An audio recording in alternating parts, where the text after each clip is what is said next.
Oltre alla bravura dei conclamati attori della compagnia teatrale Gionovanta San Vito, quello che è emerso sul palco del Teatro San Francesco di Favara è stato sicuramente il gruppo, l'armonia tra gli attori.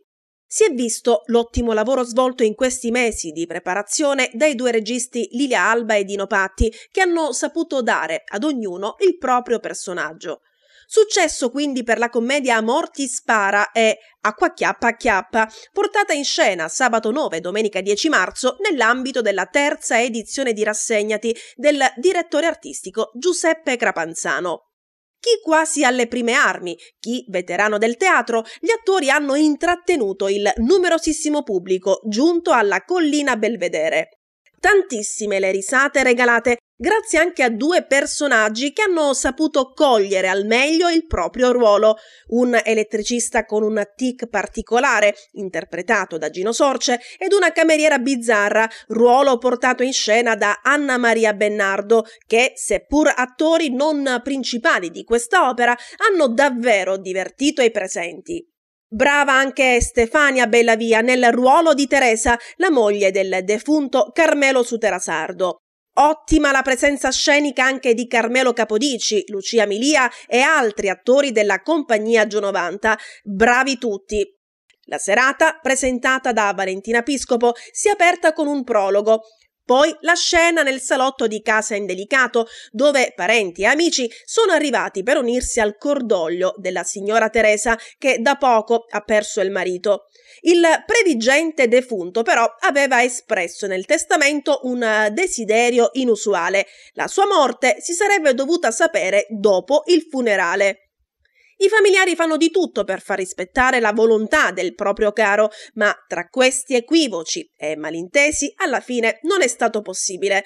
Tra varie gag, con il morto poi resuscitato, che viene trasportato da una stanza all'altra, e altre dipartite inaspettate, la commedia ha davvero sorpreso i presenti. In 3 atti, A Morti Spara e Acqua Chiappa Acchiappa è stata liberamente riadattata e tradotta in dialetto siculo favarese da Lilia Alba ed è tratta dall'opera Il povero Piero di Achille Campanile. Emozioni e divertimento quindi per i 19 attori della compagnia. Soddisfatti si sono detti i due registi, Lilia Alba e Dino Patti. L'emozione c'è sempre, guai se non fosse così, perché se non c'è emozione non si farebbe questo spettacolo. Calcare le tavole di questo palcoscenico è sempre meraviglioso.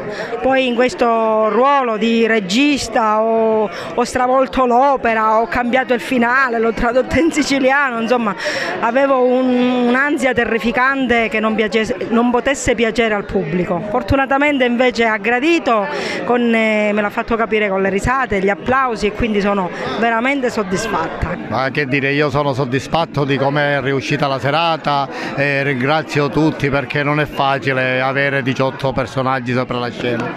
Ce l'abbiamo fatta, grazie agli spettatori, grazie a chi mi ha collaborato, specialmente a Lilia Alba che è stata una dei pilastri accanto a me.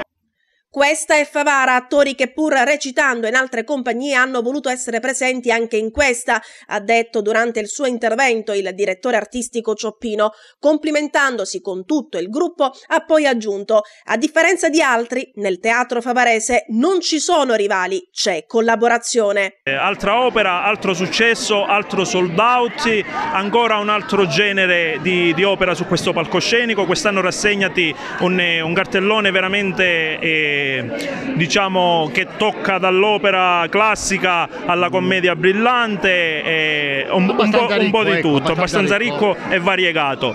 Il prossimo appuntamento con Rassegnati è per sabato 23 marzo con Basta ca mi marito Mupiglio del gruppo Via col Vento per la regia di Franco Cilona.